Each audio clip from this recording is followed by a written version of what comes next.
We have breaking news coming right now. I'm just want to get this to you. Breaking news. Hi, Captain Ron. Is there any static there? If not, let me know, okay? Let me know, please. Yes or no? We have breaking news coming in. China must know war is coming. We have got information that China has ordered all of their Chinese companies, all of the Chinese companies in North Korea to close. This is phenomenal information. It's actually stunning information, to be quite honest with you. And thank you guys for all tuning in. I wanted to bring this to you because we've been giving inside information. A couple weeks ago, I shared it with you that, first of all, L.A. Marzulli said that there would be war. The next war would be fought in North Korea. And that one of the alphabet soup agencies who came to visit him at the Hear the Watchman conference in Dallas, Texas in March, told him this. Now, I've received information from word on the street that there is a war being planned and being prepared to be fought in North Korea, and it was going to take place after the Winter Olympics. Now, the Winter Olympics begin in February of 2018. We've just received information that China has ordered, and we've confirmed this now, China has ordered all Chinese companies to close in North Korea and to leave and to be out of that country in 120 days. That's 120 days. That would be October, November, December, January. All right? So China's basically giving they got to get their businesses out of there. They know what is coming, apparently, and this really looks like the winds of war.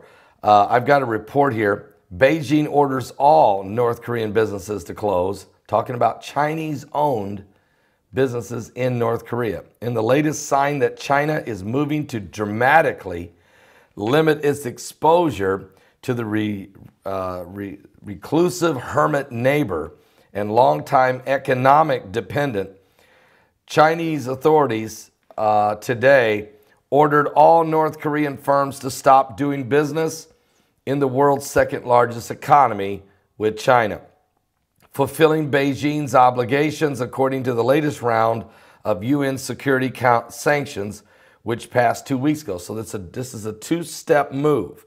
China is going to pull all of their businesses out of North Korea and completely get out of there.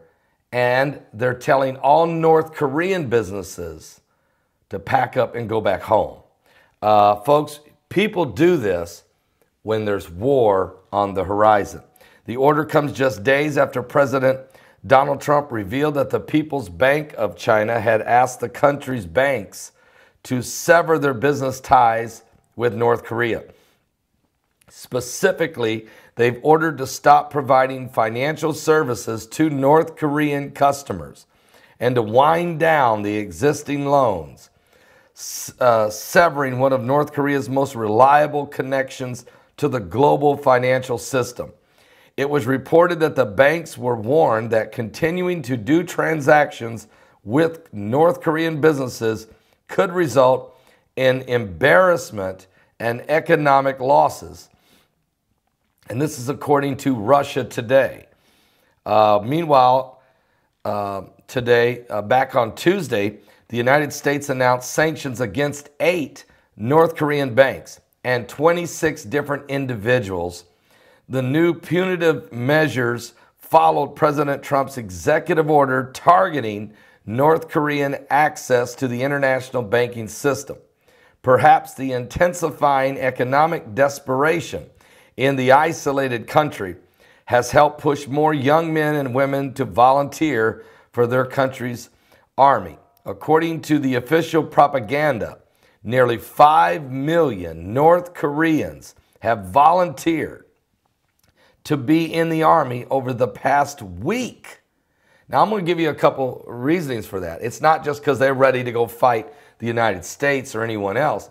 It's because they're starving. They're hungry. There's no economic plan. There's no future for the young people of North Korea. And if you go serve in the army, then you can go ahead and rob the corn and rob the farms that are in anywhere near where you are stationed. You've been given authorization to do that, according to reports, because they don't have enough food to feed the army. So it's unbelievable what's going on here. That's a staggering number, 5 million people in a week.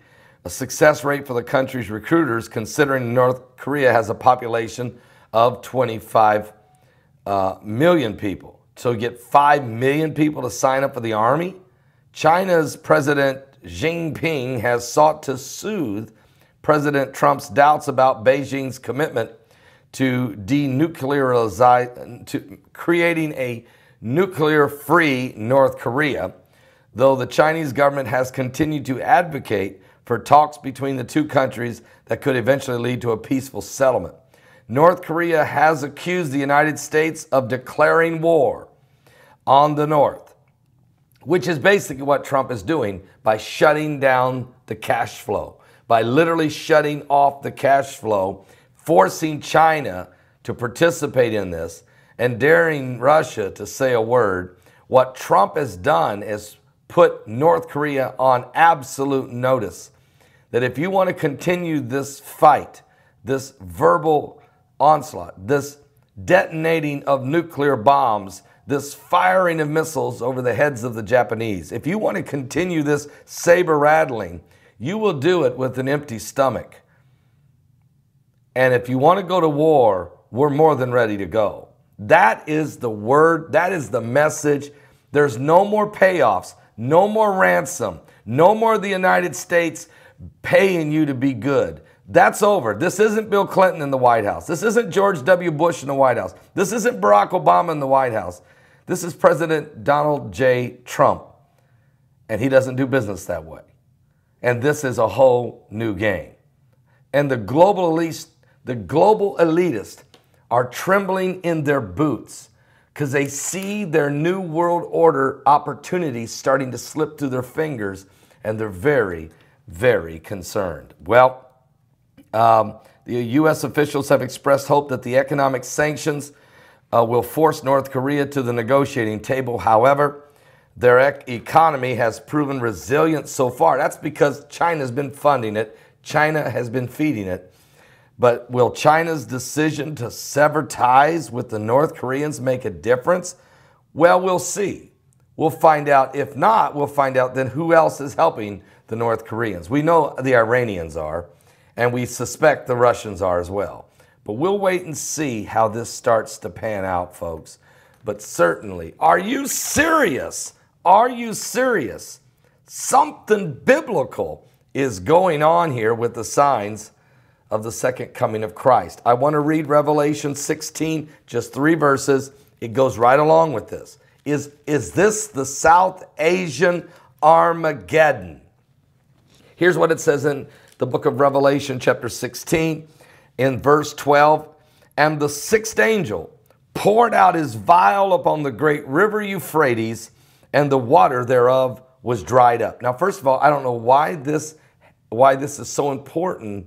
The geographical location and the fact that the Euphrates River dries up, other than to allow the Chinese to come over top that if they decided to invade Israel down the road.